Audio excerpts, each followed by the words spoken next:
Hey scum, it's me, Temu GLaDOS, and this is a collection of previously Patreon-exclusive videos covering such topics as Ork Flyers, Sons of Malice, Ork Navy, and parasites that infest Imperial spaceships.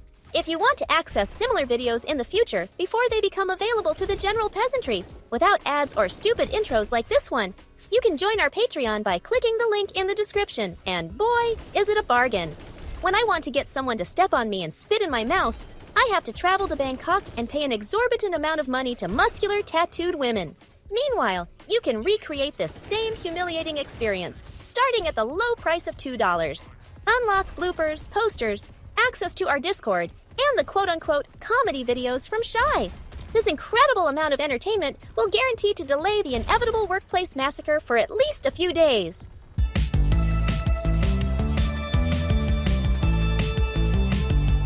Hello, you walking compendiums of social inaptitude. Shy's here, and in this first and likely last episode of the Solo Shy Show, we will be talking about one thing dumber than the comment section: the orcs.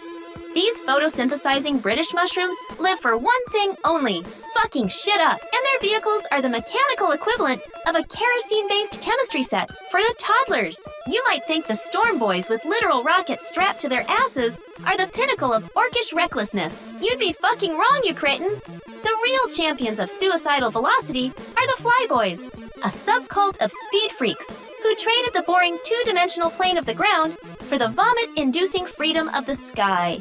Even other orcs think these guys are overdosing on skooma, and that should scare all of you. Their aircraft are jumbled monstrosities that run on the sorrowful tears of aeronautical engineers. Obviously, there is no standard template for these things. The mech boys who slap these things together have the attention spans of a goldfish on Adderall, so no two death traps are the same. The most common propeller-based orc aircraft is the Defcopta, which is what you get when an orc decides his warbike isn't nearly phallic enough and needs a giant spinning blade on top. It's a single-seater armed with everything from lasers to a fucking buzzsaw for aerial melee combat. Then there's the Warcopta, or Chinork if you're feeling fancy, which is less an assault craft and more a flying short bus. The sheer number of green bodies crammed onto this thing means that when it deploys troops, it's less a surgical strike and more a football hooligan carpet bombing. But for the true connoisseurs of airborne asininity, we have the winged aircraft. The Fidas and Daka jets are your bread and butter flying gun platforms. One for fucking shit up in the air, another for fucking shit up on the ground. Raining hell from above is a job best for the various bombers and Blestajets, as long as you are badly misinformed about what from above means, because these fuckers usually fly so low, they're practically giving the enemy a shave before dropping their payloads. The Blitza bombers unload your standard high-explosive, unguided bombs and have the delightful secondary function of becoming a bomb themselves if pilots get a little too excited. The Burna bombers, for the pyromaniacally inclined, prefer to douse everything in napalm. You think it can't get any more stupid? Check out the Grot bombs. These missiles are piloted by Grots and are deployed from fighter bombers or ground vehicles. The Grots on board are tasked with guiding the missiles, and by guiding, I mean they are strapped to the things and told to steer, with zero idea what will happen when they reach their target, except that there will be, in fact, an entertaining explosion. To top it all off, we have the Mega Bomber, the peak of orcish aeronautical engineering. A green-skin take on the AC-130, this monster is so girthy that to take off it requires 4 jet engines that are half the length of the aircraft itself, and 4 rocket boosters attached to its tail.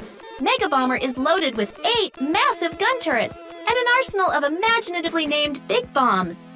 It's a testament to the fact that if you give an orc enough scrap metal and a big enough hammer, he will eventually build something that can kill everything in a 5-mile radius, probably including himself.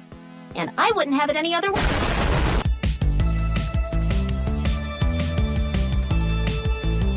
This video goes to that one guy who's been asking for a Malice episode for 250 days in a row.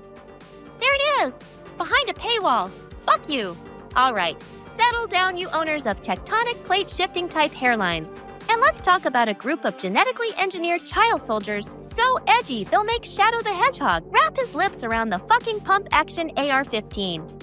I'm talking about the Sons of Malice, a Space Marine chapter that looked at the cosmic soap opera of the 41st Millennium Loyalists and traitors both, and decided, you know what?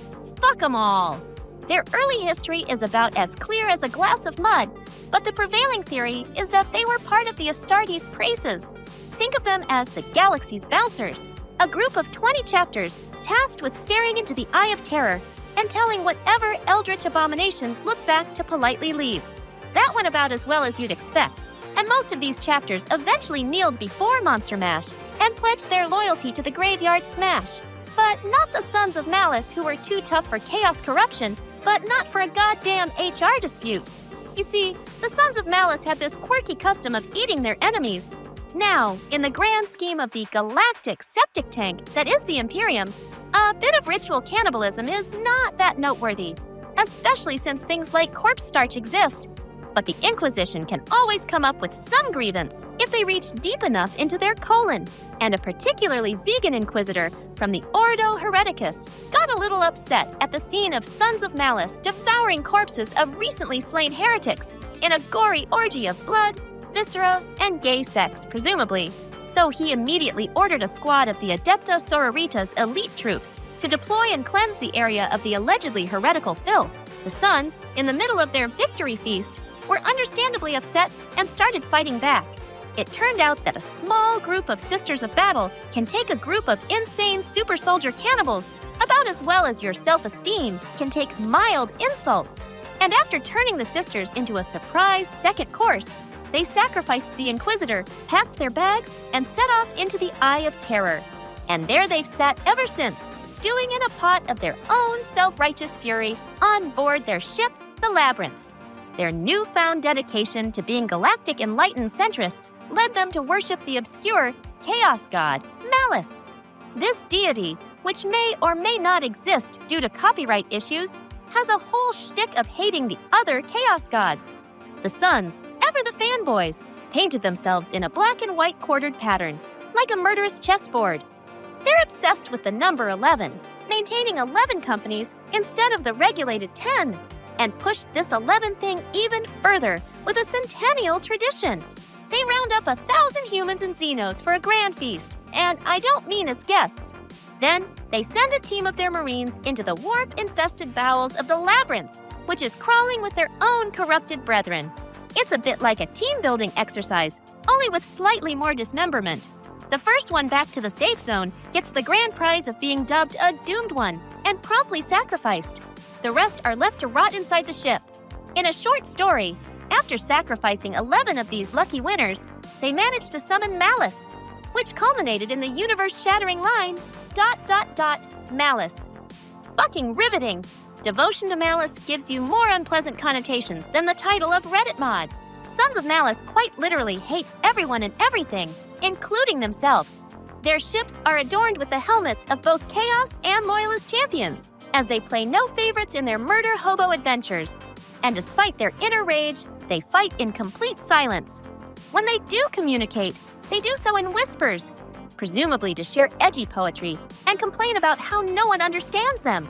Their most recent claim to fame was during the Battle of Faith's Anchorage, where they decided to ambush a bunch of beaten up and weakened Cadians fresh off their exploded planet. Hilariously, it was a spectacular failure, and Cadians promptly kicked their asses, thinning their already dwindling numbers. Hey, Sons of Malice, maybe you should consider stopping being unpleasant, violent, contrarian, mute dickheads. That is my job.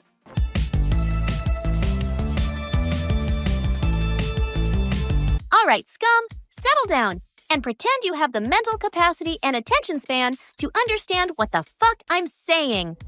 We're talking about Warhammer 40K, where the word naval has been co-opted for spaceships. I guess adding the word space to things makes them sound cooler, like space gonorrhea. But even in this sci-fi setting, where you'd think they could just fly everywhere, James' workshop occasionally remembers that planets have water and thus regular ships still exist, mostly as a footnote. The Imperium of Man has some boring, sensible boats, but you're not here for sensible. You're here for the motherfucking orcs. When a normie thinks of a submersible, they picture a submarine, a penis-shaped vessel with some thought given to things like buoyancy and crew survivability. The orcs view such concepts as optional at best. Ork submersibles look less like submarines and more like an explosion in a fish tank. Gigantic, jagged nightmares made from the leftover bits of Imperial ships, operated with a comical level of incompetence. They're essentially just aquatic battle wagons. And hey, the novelty of attacking from under the sea is worth a laugh at least. Ork submersibles are naturally stuffed with torpedoes and guns, but they also feature the creatively named sea cannons. Look, it's a cannon that works underwater. The name is doing all the heavy lifting so the idea doesn't have to slide around on the surface of your smooth, polished brain like someone trying to roller skate on top of a moving Volkswagen fucking Beetle. This whole underwater scheme was the invention of a mech boy named Orgamek, and his creation saw a lot of action during the Third War for Armageddon. The Imperium observed the Orks soldering pieces of junk together in the fire wastes, and thought the Orks building submarines in a volcanic desert was a hilarious misinput. They quickly changed their tune when a fleet of rusty, chainsaw-shaped U-boats scraped across the boiling ocean and surfaced right in the middle of Hive Tempestor's harbor, taking out the entire city almost effortlessly. A few of these subs had suitably orky names, like the OSS Snaggletooth, Killifish, and Da Big Ugly Surprise. Another, the Orcalis, was apparently torn to pieces by a sea monster the Orks referred to with usual sophistication as Da Big Tentacly Fing. When they're not endeavoring to drown themselves, the Orks also dabble in your standard surface vessels. These nautical cruisers are pretty much what you'd expect. Big, heavily armed floating piles of guns, prone to spontaneous self-detonation. One showed up being used by a war boss named Grimlug, and another, the ship Smasha, appeared as part of a crossover with World of Warships, looking suspiciously like a hand-me-down destroyer from the Second World War. The official lore is that the ship just sort of showed up one day, and the Orks collectively decided it had been there all along. The punchline is that it can't be piloted by a regular Ork. It requires an Ork that is actually smart. They found this mythical creature in a freebooter captain literally named Grotmas Smart, who is now fighting a naval war with the Black Templars. If you're questioning any of this, you have way too much critical thinking to be a Warhammer fan.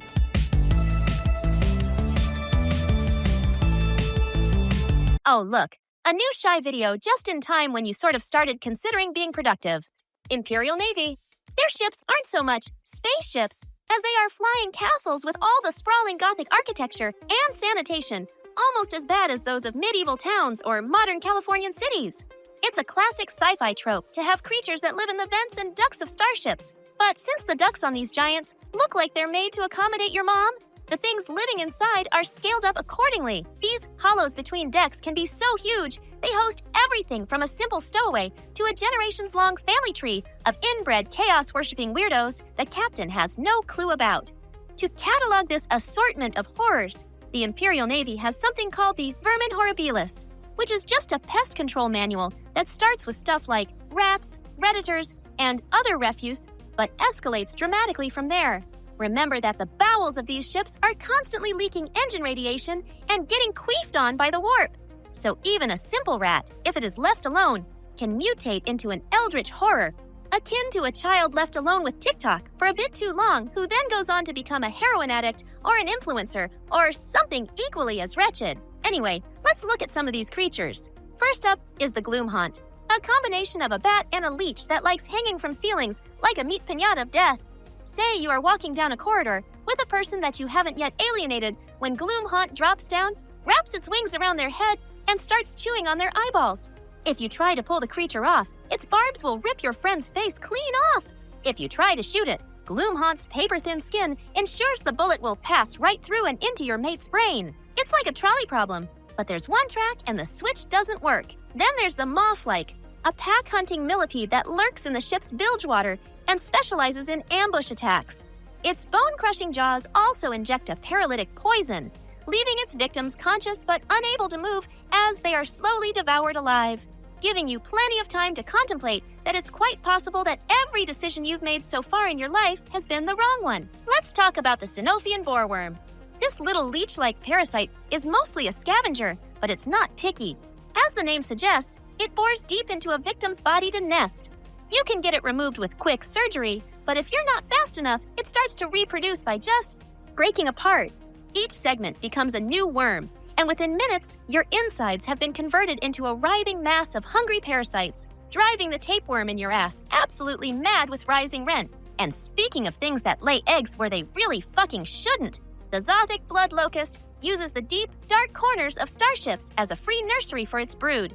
When the ship lands on some poor, unsuspecting agri-world, the eggs hatch and a swarm of blood-sucking insects descends to drain every living thing dry. Which just sounds like my average experiences with the fucking mosquitoes. Finally, we have the Holgasts. They're what happens when the polluted, irradiated bowels of a void ship thoroughly cook a human being. The poor fucker first evolves into a scavenger called a gillium, losing their humanity and scurrying through the vents. Then, after stewing in that toxic soup for a while longer, the gillium goes completely feral and becomes a Holgast. They are highly aggressive lunatics of the rage zombie variety, and when they can't find anyone else to murder, they happily start eating each other. They are also immune to most environmental hazards, and what does not kill them does make them stronger. Like, if they are exposed to poison, they become immune to the poison's effects forever. Meh! Seems like a step up from the average life of an imperial citizen to me. Sure, you can't watch sermons on TV while shoving corpse starch-flavored Cheetos down the greasy leather bag you call a face to distract yourself from your wretched life anymore. But hey, you've got job security, an infinite food supply, and a healthcare plan where every near-death experience just makes you fucking angrier.